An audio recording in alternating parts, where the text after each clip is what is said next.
Dans la revue de presse également avec vous, Hélène Frade, bonjour. Bonjour Les Elisabeth. journaux qui reviennent bien évidemment ce matin sur ce terrible drame. C'est bien sûr la une de la presse belge, à la une du Soir qui titre sur le massacre qui vient de se produire et qui s'interroge. Pourquoi cet homme qui avait déjà eu affaire à la police une bonne vingtaine de fois pour détention d'armes et trafic de drogue, qui disposait d'un arsenal hors du commun découvert lors d'une perquisition en 2007, pourquoi n'a-t-il pas été définitivement neutralisé avant hier? On ne le sait pas encore, écrit le Soir, mais les victimes et leurs familles, Liège et le pays tout entier veulent connaître les raisons qui ont poussé Nordine Amrani à commettre l'irréparable sur des citoyens sans défense à la veille de Noël. L'année ne peut s'achever sans une réponse à cette question lancinante. Pourquoi ? La Syrie qui occupe également la presse étrangère ce matin. La répression continue de se poursuivre dans le sang. D'après l'ONU, elle aurait déjà fait près de 5000 morts. D'après l'ONU qui constate l'ampleur de la répression, mais qui reste pour le moment impuissante face au régime de Bachar el-Assad à cause du veto opposé par la Russie et la Chine.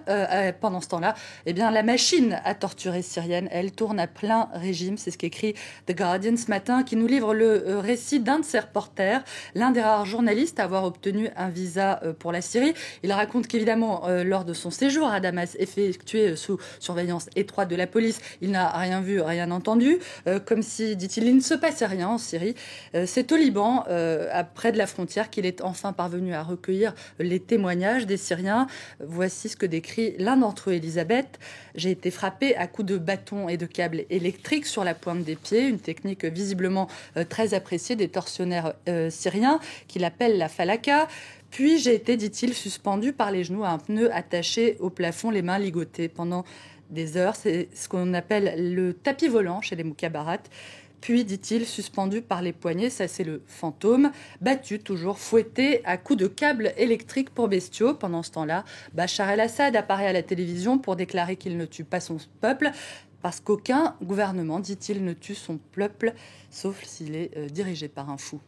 Le dirigeant syrien qui en tout cas ne semble pas craindre de devoir rendre des comptes devant la justice internationale. Pour le moment en tout cas, c'est ce qu'écrit toujours The Guardian, en expliquant que la Russie et la Chine continueront à le soutenir et que ça lui permettra à Bachar el-Assad d'être préservé pendant ce temps-là des accusations de crimes contre l'humanité, puisque le tribunal pénal international ne peut être saisi que par le Conseil de sécurité de l'ONU, et que la Chine et que la Russie entendent bien ne pas voir se reproduire le scénario libyen, c'est-à-dire un feu vert donné à la délimitation d'une zone de sûreté aérienne, d'interdiction aérienne, pour la protection des civils.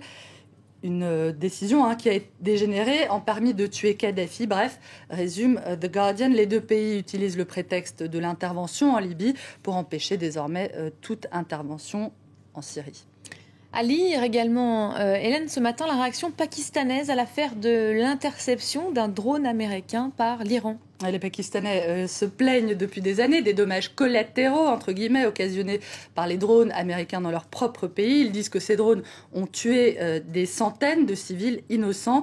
Et évidemment, la mésaventure qui vient de se produire en Iran ne leur a pas échappé. C'est à voir, Elisabeth, sur le site du quotidien Dawn, une diatribe ironique contre les drones. Cette technologie utilisée et fantasmée par les États-Unis comme l'outil ultime de la guerre propre et qui vient de se retrouver entre les mains de leur pire ennemi.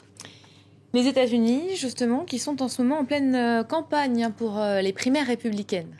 Les républicains qui ont visiblement beaucoup de mal à se trouver un candidat en mesure de battre Barack Obama lors de la prochaine présidentielle. C'est en tout cas ce que nous explique The Daily Beast, pour qui le président sortant pourrait presque se faire réélire justement en ne faisant rien, tant la campagne des républicains, nous explique The Daily Beast, serait catastrophique.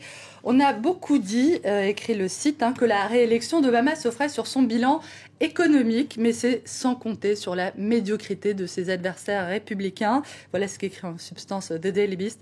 Les républicains dont l'extrémisme et la stratégie d'obstruction systématique au Congrès depuis 4 ans sont en train de leur jouer de très mauvais tours. Merci beaucoup Hélène Frade, c'est la fin de la revue de presse internationale.